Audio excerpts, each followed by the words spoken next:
Welcome back. Now the problem I'm going to do, it's called the power flow of sound through an area. It says a point source emitting a sound wave of power 1 milliwatts is 2 meters away from a circular plate of radius 1 meter. What is the power flow through the plate? So we want to know what is the power flow of sound going through the plate.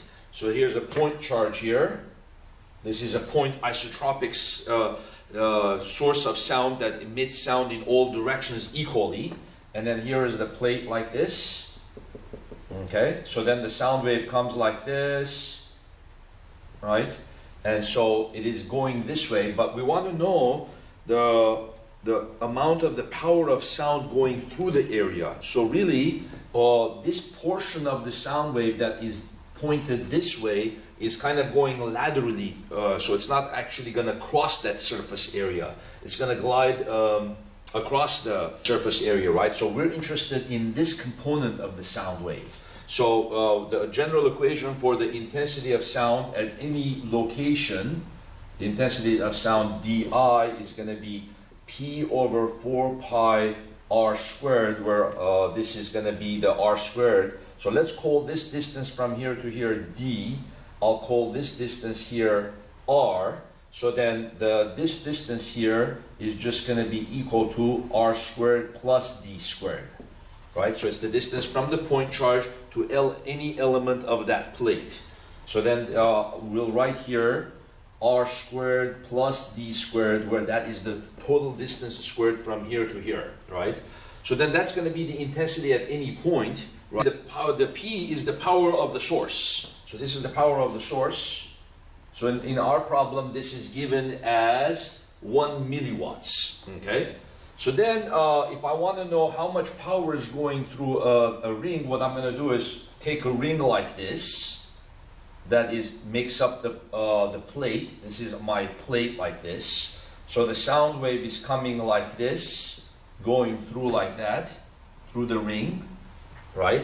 So then if I want to know how much power is going through the ring, what I'll say is dP is equal to I times the dA.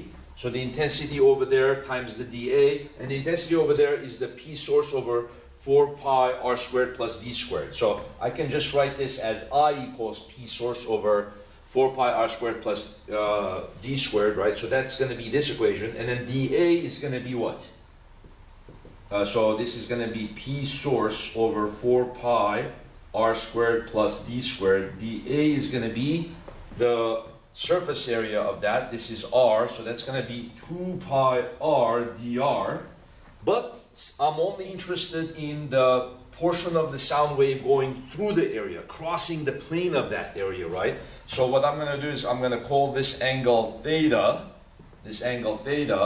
then I'm going to multiply dP is equal to P source. I'm going to multiply this by cosine of theta, okay, cosine of theta, and then that's going to give me this this component of the power going through the area, right? So we can call this Px. Now, even though power is actually a scalar, not a vector, but we can still kind of in this problem treat it as if it is a vector, because we're interested in the portion of the sound going through that area, right? So then we're multiplying this whole thing times the cosine of that angle in order to get the component of the power going through the area. Okay, so now we'll put all of this together.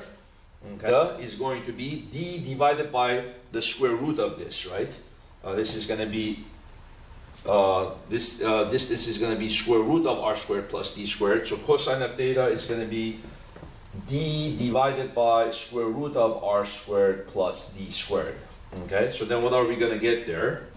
So we have P source d, okay, divided by 2. Then we have here r dr, okay, and then we have here r squared plus d squared to the 3/2 power. Then we're going to integrate this from 0 to the radius of the ring. So then we can put here the distance d. In our case, the distance d is what? 2 meters away, right? So the distance d is 2 meters. So 2 squared, that's going to be 4, right? And then the distance d is going to be, right? So then we'll put 2 meters here. And then, of course, this and this will cancel. This 2 and this 2 will cancel. And then the radius of the plate is going to be 1 meter, right? So we put 1 meter here. Okay? So then we have here, integrate this, power is equal to power of the source, right? The integral of this, we can pretty much do that by hand. So we can say, let u equal r squared plus 4 du is going to be 2r dr, and then r dr is going to be du divided by 2. So then here on the top we have here du divided by 2, u to the 3/2 power, right? And then we can say this is equal to ps, so 1/2, then u to the minus 3/2 du, and then integrate that, right? What is the integral of that going to be? That's going to be u to the minus 1/2 over minus 1/2, right? ps 1/2 u to the minus 1/2 over minus 1/2, and then this 2 and this 2 cancels, right? And then we can now put in what the u is. So then we have here negative 1 over, and then the u was the r squared plus the 4, right? R squared plus the 4 to the 1/2 power. Then we integrate that from 0 to 1. Okay, but since this is negative, we can switch the integral, right? So we can say here 1 to 0. Okay, so then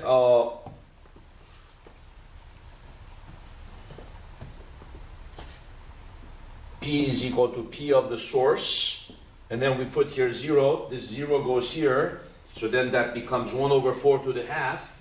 So 1 over 4 to the 1/2 minus. Then we put the 1 here, and we get 1 over, and then the 1 plus 4 is 5 to the 1/2. Okay, so the total power is going to be what? Well, whatever the power of the source is, let's say it's 1 milliwatt, then we multiply that by 1/2 minus 1 over square root of 5. Okay, so let's see what we get here. Okay.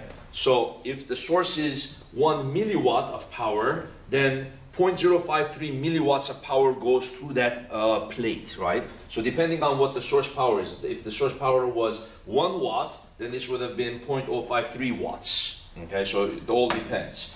Instead of a plate, we could even have a ring like this. We can have a ring, we can have the source like this. We can have the source like this. And the source can still be the same one, 1 watt. And then it could be 2 meters away, right? 2 meters away. Instead of a plate of radius 1 meter, we can have a ring like this. Okay, let's say the inner radius is 1 meter. And then the outer radius could be 2 meters. And then the point charge can be 2 meters away from the ring. So imagine there's a ring here like this. Okay, how much power is going through that ring? Okay, well, it's pretty much the same setup. The only difference is when you're integrating it, the limits of the integral are different, right? You're going to integrate it from 1 to 2, right?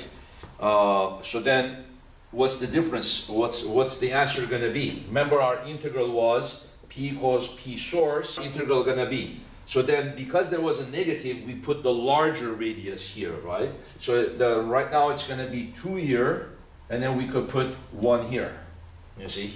So we integrate from 2 to 1, and then we put the 1 here. What's going to happen? When you put the 1 here, you're going to get 5, and then when you put the 2 here, you're going to get square root of 8. Okay? So then that's going to be the power going through the ring. Okay? So since the surface area is larger now, you're going from 1 to 2, it's going to be a larger surface area, right? So it's going to have more power going through it, so 0.094 milliwatts. So this technique can be used for pretty much any surface area of any shape, right? And then you can find the power of the sound wave going through that shape, okay? Thank you very much.